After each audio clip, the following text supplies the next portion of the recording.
everybody. It's Ella, and I am back with another episode of After the Narcissistic Abuse. Um, this time I want to go to the beginning and kind of state how I got into the relationship with my narc. Um, it was great in the beginning. I mean, wonderful. Came in, swooped me off my feet, knight in shining armor. But like every other narcissistic relationship have in common, everything happened so fast. Even like by our second date, he had already planned for me to go to like his company's banquet with him, some weddings that he was in that was coming up. Like he already had all of this planned. Um, and then it was just like the showing up at my door, things like that. And it was just, I didn't look at it as weird. I just thought he was taking the initiative. Um, and going after what he wanted. I didn't know what a narcissist was. I didn't know what a toxic person was. Um, so I just kind of went with the flow. It was nice. It was cute. He gave me all the attention in the world. Um, it was great. Um, but let's talk about the banquet. The banquet we went to for his job. He was trying to introduce me to this girl, this woman, this entire night, and I just how can I say? Okay, so every time he tried to introduce me to her, she would avoid us. So if she would see us coming, she would go the other way, or she would disappear, or it was weird. So when we left, I was just like, all right, so what's up with her? What did y'all have something going on? And he was like, oh well, yeah, but she knew what it was. She knew it wasn't going to get serious because I'm looking for somebody I can that can help me raise my kid, et cetera, et cetera. And she says she's done. She's not doing that. So it was just, they were just sleeping together. So I was like, oh, okay, well, are you sure? Because, if that's all it was, what would be her problem with you introducing her to your girlfriend at this time? Um, but I left it alone. Long story short, the summer was great. We ended up moving in together within the first year. That's when said person came back around because he left his phone unlocked, and I was suspicious about some of the things he was doing already. And I went through the phone, and it was I wouldn't call them blunt text messages. It was almost like coded text messages. So I approached him about it, and he's like, "Oh, it's not that big of a deal. It's not like that. Come on, I love you. I mean, and I fell for it. I mean, I fell for it. Just like I fell for it in the beginning when we were on the phone one time, and he's like, I've never been this happy before. Um, I'm not slick. I cheated with my ex-wife, but she cheated too, and I'm not slick. I'm not that guy. I'm not that guy. I need one woman, and I don't need to be out here dealing with all these different types of women and all these different women. Like I'm not slick. I'm not that guy. I'm not a street dude. I'm blah blah blah. Right? So, oh, and he tells that same story to me throughout 8 years. Anyway, so um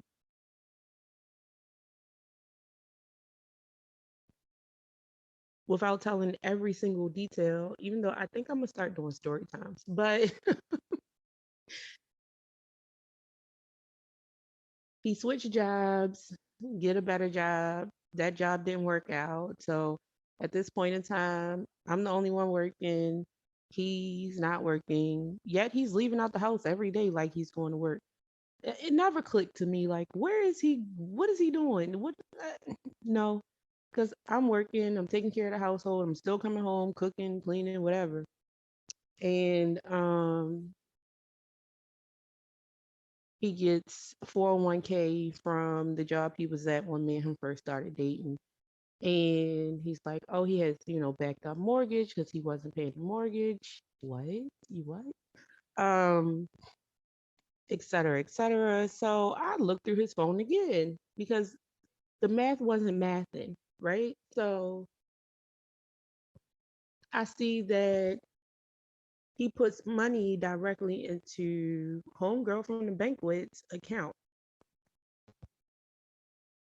So of course I'm on some you got me jacked up type of stuff.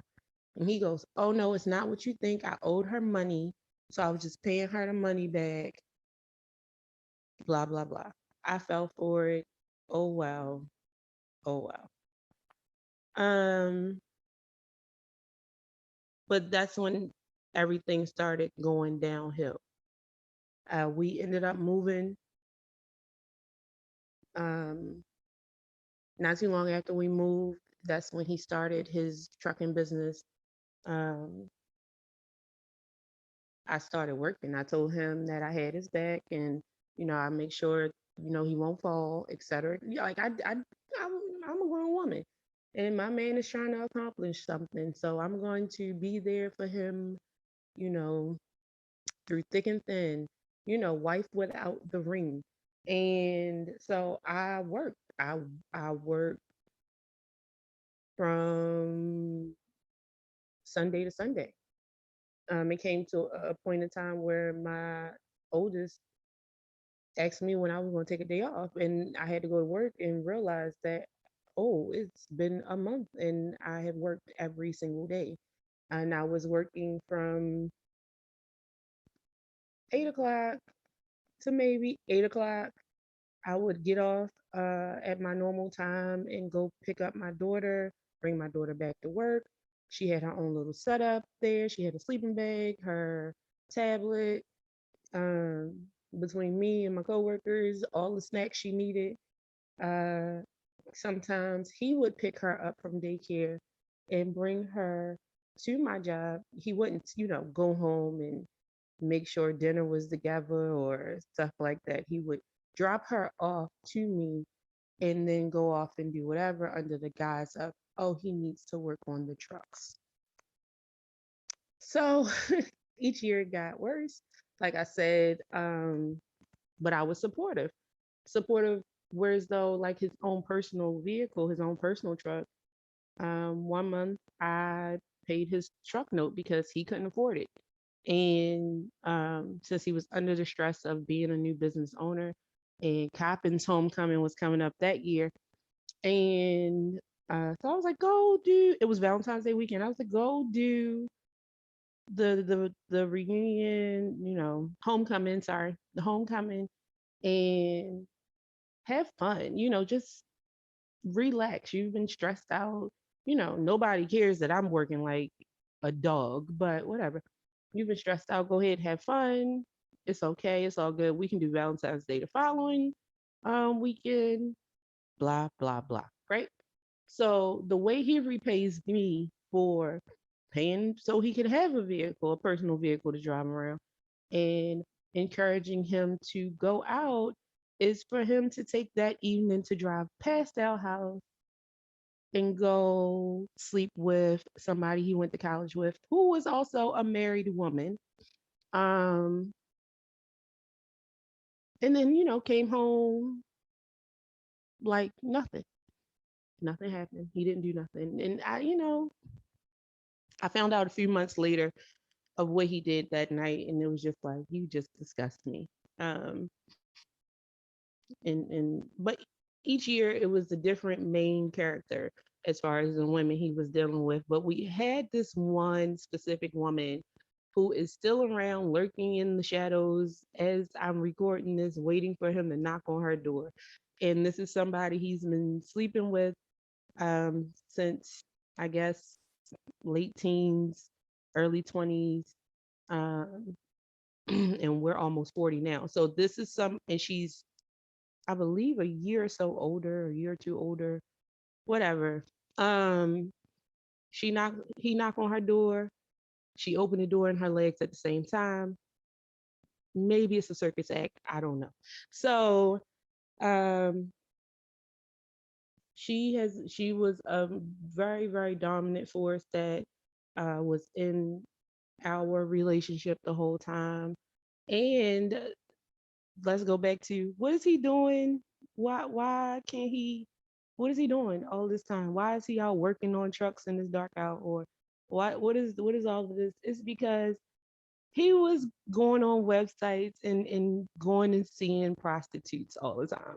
Like he can't even tell me how many times he laid up with a prostitute when I was at work, ensuring he didn't fall, ensuring no cable, gas and electric, nothing got cut off. We didn't get evicted, nothing like that. Like I'm busting my tail. And instead of him working, because he works per load, not per hour, instead of him worrying about getting loads, he was worried about offloading his load. You know what I'm saying? And he even told me he was taking his dump truck to motels to lay up with these females and pay. You're paying. You don't have money, but you have money to pay for whores. Are you kidding me? And he's probably still dabbling in the prostitutes. Like you don't just wake up one day and go, yeah, no, I'm too good for prostitutes. Sir, no. Okay. So, and that's another reason why I'm like, we go through a lot dealing with these type of men or women, because there are women who are just as bad, and we have to suffer in silence. And throughout all of those years of us being together in a relationship,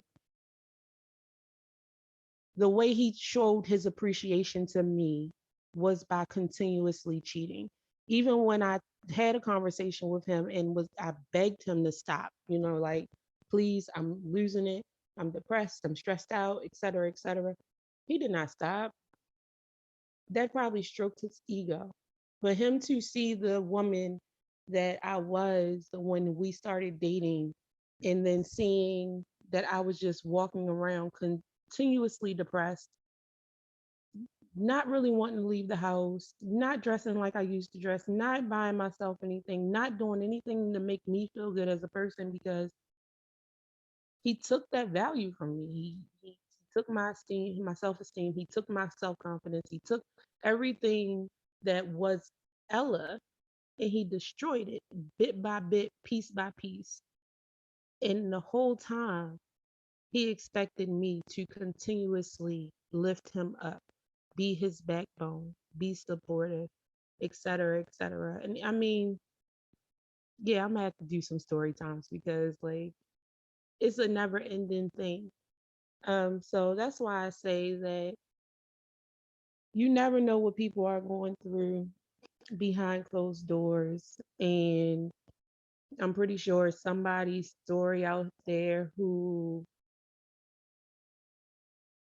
mimics mine or is similar to mine. And, it's not fair that we're the ones who end up with therapists and psychiatrists, and we're the ones who can barely get out of bed some mornings, and they get to just go off and pretend. Well, no, they're not pretending, because I believe in their mind they actually do believe that they're perfect or close to perfect or the great person or the good guy. Like I always say to him, like, you want to be the good guy, like your mask is going to fall off one day and everybody's going to see you for who you are. So that's something that he's going to have to deal with one day. So I'm going to end this here, but now that I say I'm going to do story times, I'm pretty sure that I can come up with some other ideas to keep people interested in coming back. Um, but what I'm going to end this with is surrender denial. Accept people and situations exactly as they are without denying the difficulties. Then you can see things clearly and make the best decisions. Always make the best decisions for yourself. If it don't make you feel good, it's not worth it. in relationships. If your partner is not making you feel good, it is not worth it. Run quickly. Get out if you can. Um, look, Google for resources. Do something. But losing yourself in a relationship is never worth it. Never lie to yourself in the mirror and tell yourself things will be better one day. All right, y'all, that's going to be it for me. Like, comment, subscribe if you want to tell your story. The email is in the description box and under the About tab. And I will talk to y'all soon.